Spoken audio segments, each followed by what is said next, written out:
Si Peter Paul, simpleng tao lang. Puso'y busilak, mahalaga sa kanya ang magulang, ama sa anak, gabay at sandigan. Kahit pagod ngiti.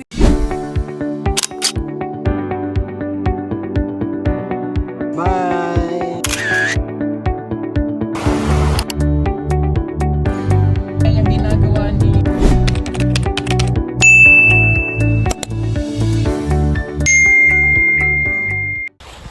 Magandang araw, magandang buhay po mga ka-people. Ayan, gusto kong i-tour kayo dito sa paligid ng farmhouse ni Jason. Andito na po kami ngayon. Napakaganda po dito sa lugar. Samahan niyo po ako sa pag-tour dito. Kaya tara, puntahan natin. Ayan, let's go! So yun nga, magandang araw po sa lahat. So nandito kami ngayon. Dumating na po kami dito sa place ni Jason. Ito yung kanyang farmhouse. Ang ganda po. Ayan. Ito, tarpaulin ng farmhouse ni Dudes. Kakatapos lang po nito. Tapos dito ang gandang tanawin. Palayan to dito dati, pero sa ngayon hindi matamnan kasi summer. Mainit, walang tubig. Dito tayo. Ang dagat nandoon. Medyo malapit lang, nasa mga 10 minutes. Nakarating kami dun sa dagat. Dito si brother. Ito yung team mo. Check mic 1, 2. Dito sa loob. Pahinga. Ito yung magamit namin. yung pinakataas na Ang ganda po. Napakaganda.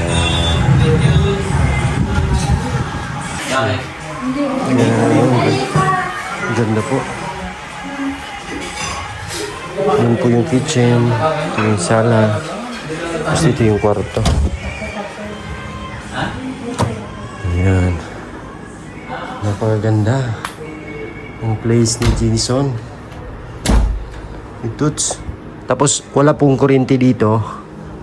Ang gamit po ay solar, pero meron siyang aircon. Tingnan nyo po. Walang walang kuryente pero may aircon. Pagkaganda. So dito kasya kami dito lahat. May mga foam. Ayan.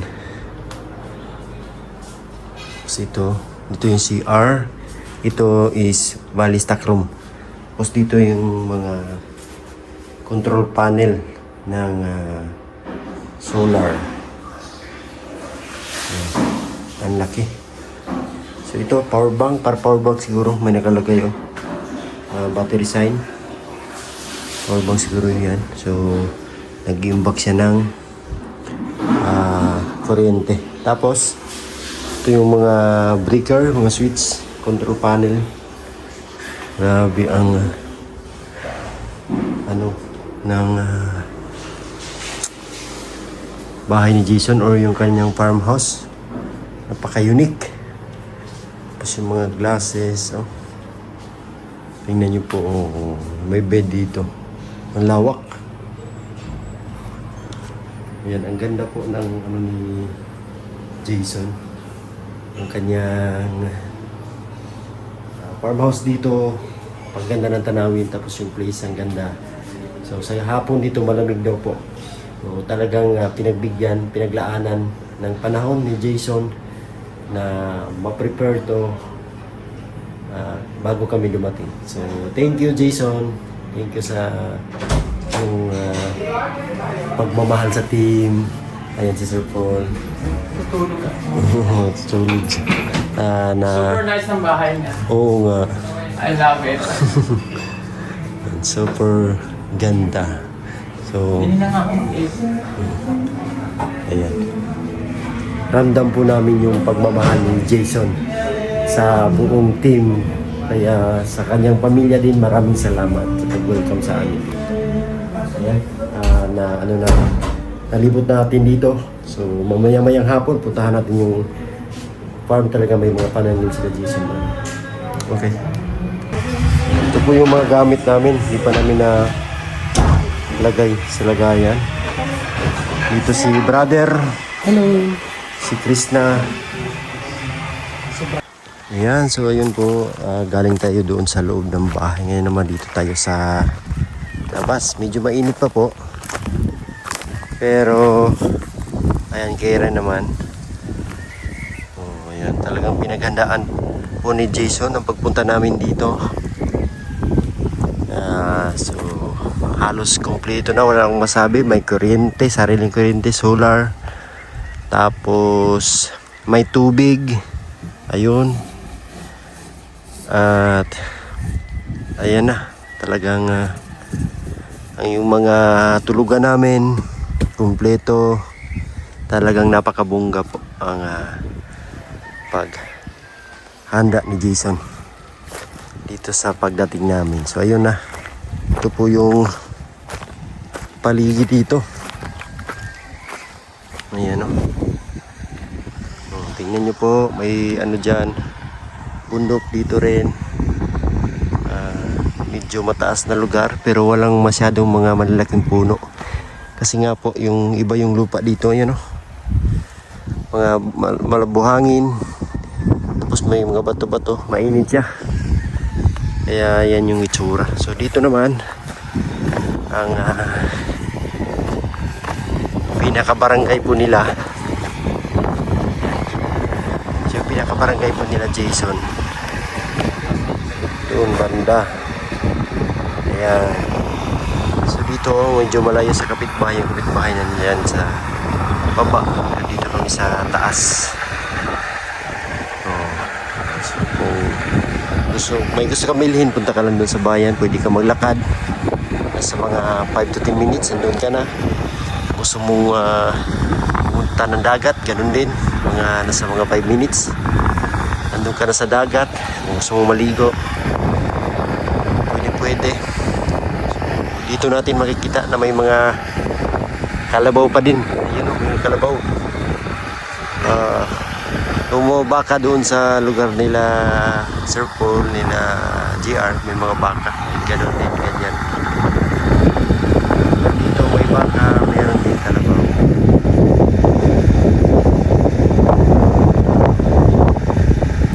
Kaya nang sabi natin kanina, ano dito,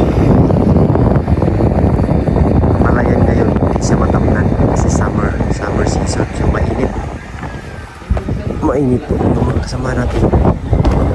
Nagpapahinga si Dito.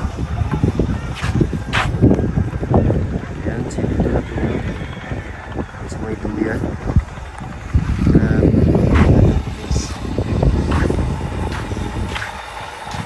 Jason. Diyan na yung kuya. Si Jason dito. May isang barangay doon pero malayo. So nandito si Jason. Marami natin doon. Grabe. Wala ka nakalive.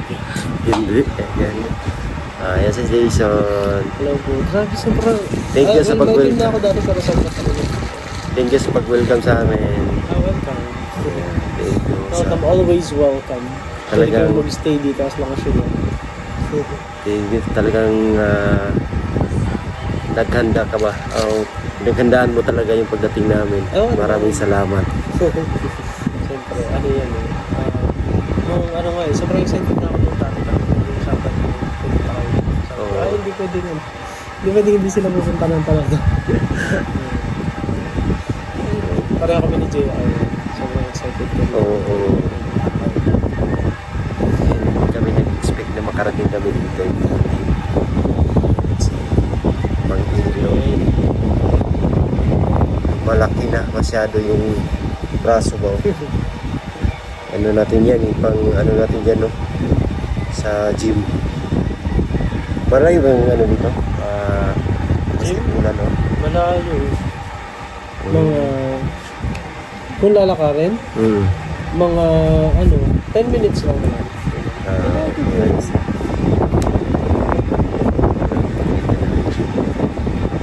Peaceful dito. Peaceful. Sobrang tahimik dito paggabi. Kaya lang kung ikaw lang mag-isa dito, huwag ka rin ako. Saka Nakatakot. Huwag ka rin dito pag ikaw lang mag-umpisa mag-isa. ka. Pag marami kayo, Yung, enjoy. At pray kayo kung ano yung gawin nyo. Malaya sa kapitbahay. Walang ano dito, wala akong nakitang mga puno ng nino. naapektuhan nito noong nangyaring kukulisa sa Batangas, dun sa loob ng Batangas, kasi halos tapat lang namin yung Batangas. So, nung naapektuhan sila, napunta dito sa side na to ng Mindoro.